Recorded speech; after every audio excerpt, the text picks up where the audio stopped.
Hello, everybody. Welcome to today's reading through the Bible in 365. Today we are going to be focusing on Exodus chapters 25 and 26 and Matthew chapter 20 verses 17 to 34. We're going to get started in Exodus with chapter 25. The Lord said to Moses, "Tell the people of Israel to bring me their sacred offerings. Accept the contributions from all whose hearts are moved to offer them.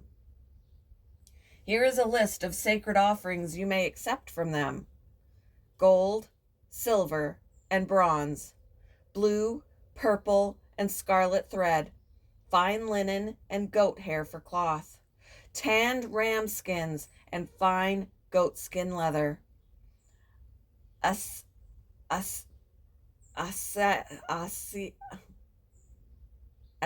acacia wood. I think it's acacia. I don't know anymore. I used to know.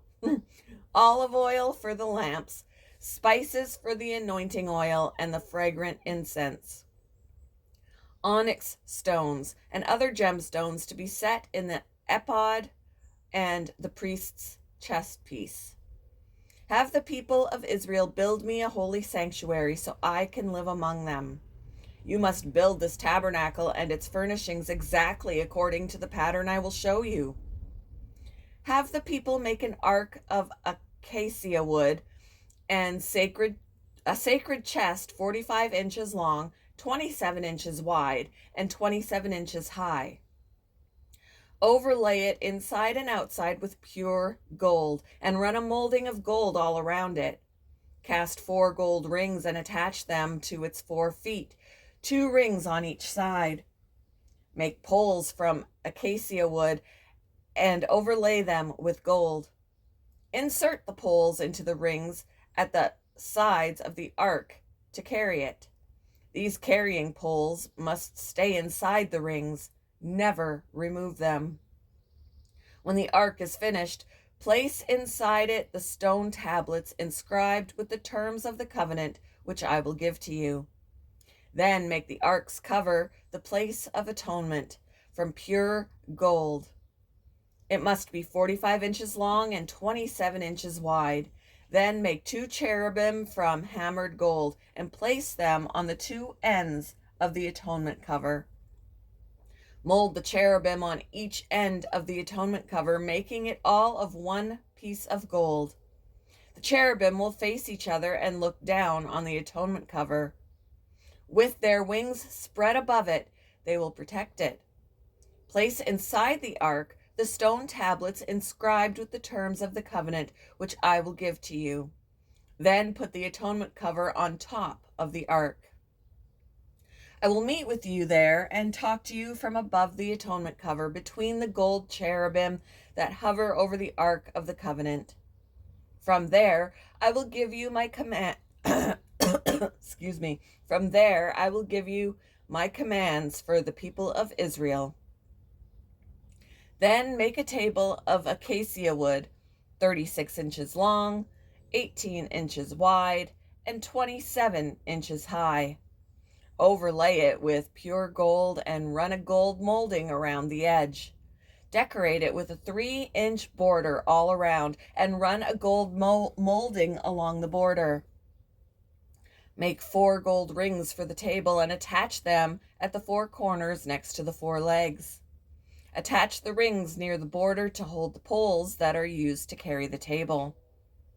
Make these poles from acacia wood and overlay them with gold. Make special containers of pure gold for the table, bowls, ladles, pitchers, and jars to be used in pouring out liquid offerings. Place the bread of the presence on the table to remain before me at all times. Make a lampstand of pure hammered gold. Make the entire lampstand and its decorations of 1 piece. The base, center stem, lamp cups, buds, and petals. Make it with 6 branches going out from the center stem, 3 on each side. Each of the 6 branches will have 3 lamp cups shaped like almond blossoms, complete with buds and petals. Craft the center stem of the lampstand with 4 lamp cups shaped like almond blossoms, complete with buds and petals. There will also be an almond bud beneath each pair of branches where the 6 branches extend from the center stem. The almond buds and branches must all be of one piece with the center stem, and they must be hammered from pure gold. Then make the 7 lamps for the lampstand and set them so they reflect their light afterward. The lamp snuffers and trays must also be made of pure gold. You will need 75 pounds of pure gold for the lampstand and its accessories. Be sure that you make everything according to the pattern I have shown you here on the mountain. Chapter 26. Make the tabernacle from 10 curtains of finely woven linen. Decorate the curtains with blue, purple, and scarlet thread and with skillfully embroidered cherubim. These 10 curtains must all be exactly the same size, 42 feet long and 6 feet wide. Join 5 of these curtains together to make one long curtain, then join the other 5 into a second long curtain. Put loops of blue yarn along the edge of the last curtain in each set. The 50 loops along the edge of one curtain are to match the 50 loops along the edge of the other curtain. Then make 50 gold clasps and fasten the long curtains together with the clasps. In this way, the tabernacle will be made of one continuous piece. Make 11 curtains of goat hair cloth to serve as a tent covering for the tabernacle. These 11 curtains must all be exactly the same size, 45 feet long and 6 feet wide. Join 5 of these curtains together to make one long curtain, and join the other 6 into a second long curtain. Allow 3 feet of material from the second set of curtains to hang over the front of the sacred tent. Make 50 loops for one edge of each large curtain. Then make 50 bronze clasps and fasten the loops of the long curtains with the clasps. In this way, the tent covering will be made of one continuous piece. The remaining 3 feet of this tent covering will be left to hang over the back of the tabernacle. Allow 18 inches of remaining material to hang down over each side, so the tabernacle is completely covered. Complete the tent covering with a protective layer of tanned ram skins and a layer of fine goatskin leather. For the framework of the tabernacle, construct frames of acacia wood. Each frame must be 15 feet high and 27 inches wide, with 2 pegs under each frame. Make all the frames identical. Make 20 of these frames to support the curtains on the south side of the tabernacle. Also, make 40 silver bases, 2 bases under each frame, with the pegs fitting securely into the bases. For the north side of the tabernacle, make another 20 frames with their 40 silver bases, 2 bases under each frame. Make 6 frames for the rear, the west side of the tabernacle, along with 2 additional frames to reinforce the rear corners of the tabernacle. These corner frames will be matched at the bottom and firmly attached at the top with a single ring, forming a single corner unit. Make both of these corner units the same way. So there will be 8 frames at the rear of the tabernacle, set in 16 silver bases, 2 bases under each frame. Make crowbars of acacia wood to link the frames, 5 crossbars for the north side of the tabernacle and 5 for the south side. Also, make 5 crossbars for the rear of the tabernacle, which will face west. The middle crossbar, attached halfway up the frames, will run all the way from one end of the tabernacle to the other. Overlay the frames with gold and make gold rings to hold the crossbars. Overlay the crossbars with gold as well. Set up this tabernacle according to the pattern you were shown on the mountain. For the inside of the tabernacle, make a special curtain of finely woven linen.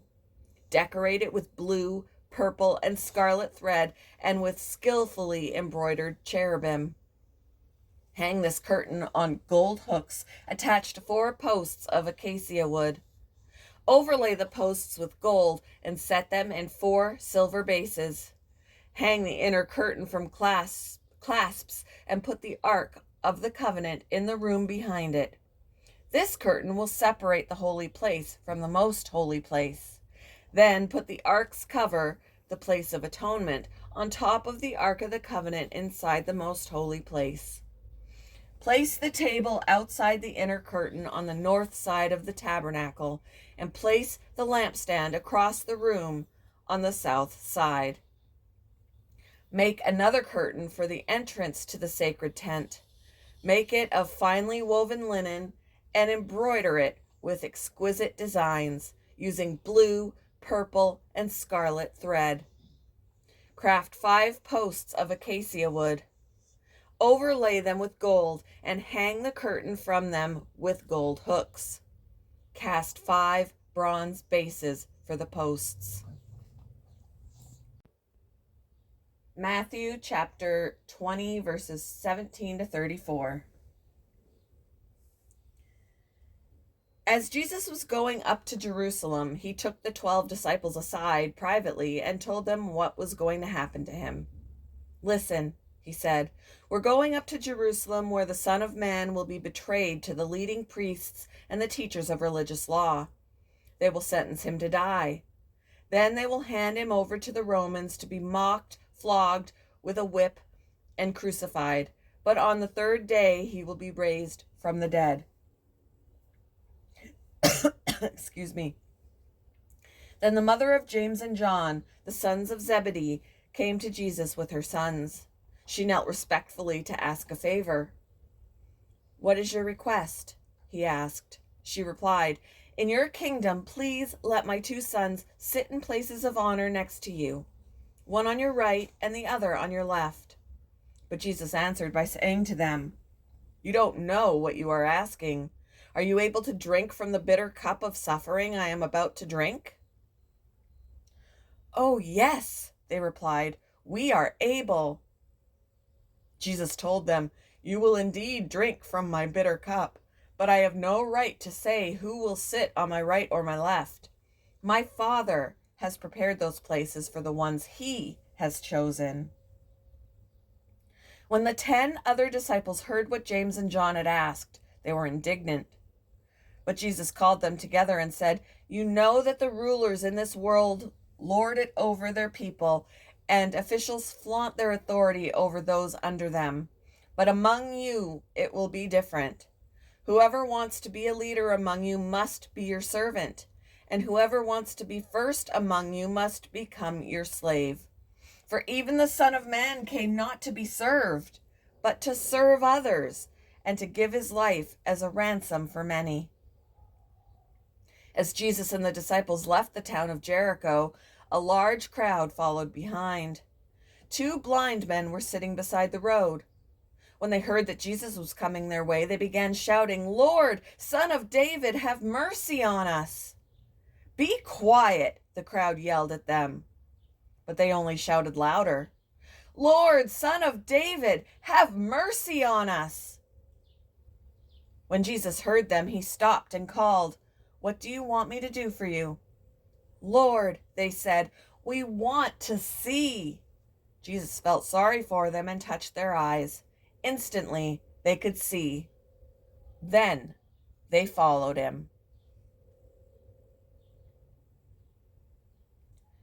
Thank you for joining me for today's reading through the Bible in 365. I hope you all have a wonderful Monday, and I will see you in the next one, guys. Bye.